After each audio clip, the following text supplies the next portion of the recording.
ये पूछा आई of T, जो कि करंट आपका इंडक्टर के अक्रॉस ही है, इंडक्टर के थ्रू आपका करंट जा रहा है आई ऑफ टी। तो इसका मतलब स्टेप 1 स्टेप 2 स्टेप 3 फॉलो करना पड़ेगा हमें, बिल्कुल कर लीजिए। तो स्टेप नंबर 1 क्या है आपका? स्टेप नंबर 1 है t equal to 0 minus, t equal to 0 minus पर आपका वोल्टेज कितना है? t equal to 0 minus voltage कितना है? इस t इक्वल टू 0 से पहले वोल्टेज कितना 3 वोल्ट है, ये कितना आपका 3 वोल्ट, 3 वोल्ट है। उस टाइम पर आपका जो ये जो वोल्टेज है, ये जो सोर्स है, इस इंडक्टर पे इंपैक्ट आ रहा है क्या? बिल्कुल आ रहा है। हम ये बोल सकते हैं जो इंडक्टर है वो आपका क्या कहलाएगा? विद सोर्स कहलाएगा। इंडक्टर क्या है? With source. और विद सोर्स है इसका मतलब है आपका यहां पर जो इंडक्टर है वो होगा शॉर्ट सर्किट, ये 3 वोल्ट, ठीक है। और ये आपका एक रजिस्टर, और ये है आपका इंडक्टर जो होगा वो शॉर्ट सर्किट हो जाएगा, ठीक है।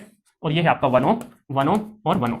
और यहां पर हम ये बोल सकते हैं कि ये हो जाएगा आपका IL 0 minus, IL 0 minus current flow हो रहा है। तो अब ये करंट फ्लो हो रहा है। अब देखिए सिंपल सा सर्किट, आप ट्रांजिएंट भूल जाइए। अब आपको सिंपली एक सिंपल सर्किट है जहां पर आपका एक बेचारा सा 3 वोल्ट वोल्टेज लगा हुआ है, रजिस्टर है, दो पैरेलल में रजिस्टर है और ये करंट निकालना। इस तरह का प्रॉब्लम तो आपने कई बार किया है। कैसे करते हैं हम लोग? टोटल करंट निकाल लेते हैं। अगर यहाँ पे टोटल करंट, और अगर ये टोटल करंट पता चल जाए तो उसको करंट डिवीजन रूल लगा देंगे। तो टोटल आपका कैसे पता चलेगा? ये दोनों टाइम आ गए पैरेलल में, टोटल निकाले तो इक्विवेलेंट कितना हो जाएगा? दोनों 1 और 1 पैरेलल 1/2 और 1 फिर क्या हो जाएगा? सीरीज में हो जाएगा। तो R इक्विवेलेंट जो हो जाएगा, R टोटल जो हो जाएगा 1/2 प्लस 1 मतलब कि 1.5 मतलब 3/2। और करंट अगर मैं टोटल की बात करूं तो वोल्टेज 3 वोल्ट डिवाइडेड बाय 3/2 तो कितना हो गया? 2 एम्पीयर हो गया। 3 से 3 कैंसिल हो गया, 2 एम्पीयर। अब 2 एम्पीयर करंट टोटल है और ये दोनों में डिवाइड हो रहा है, इसका मतलब रेजिस्टेंस सेम है, इसका मतलब आधा हो जाएगा। तो 1 एम्पीयर तो IL 0 minus equal to IL 0 plus, दोनों के दोनों क्योंकि प्लस भी क्या रहेगा बराबर, वो कितना हो जाएगा? 1 एम्पीयर हो जाएगा। 1 एम्पीयर समझ गए ना?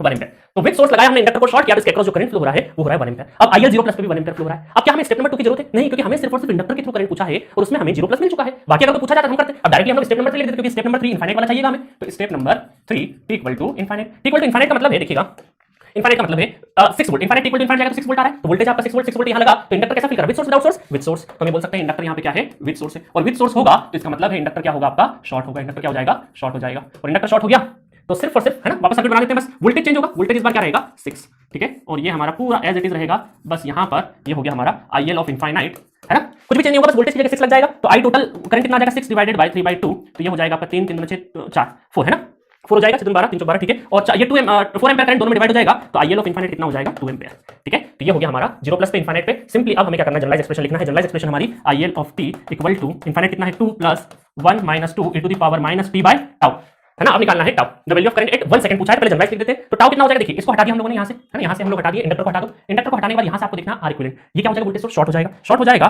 तो ये बन जाएगा आपका 1 ओम, ये 1 ओम, और यहां से हम लोग देख रहे हैं इक्विवेलेंट 1 ओम, ठीक है। यहां से देख रहे हैं R इक्विवेलेंट, तो ये क्या बन जाएगा? दोनों पैरेलल में, देन इसके सीरीज में, है ना।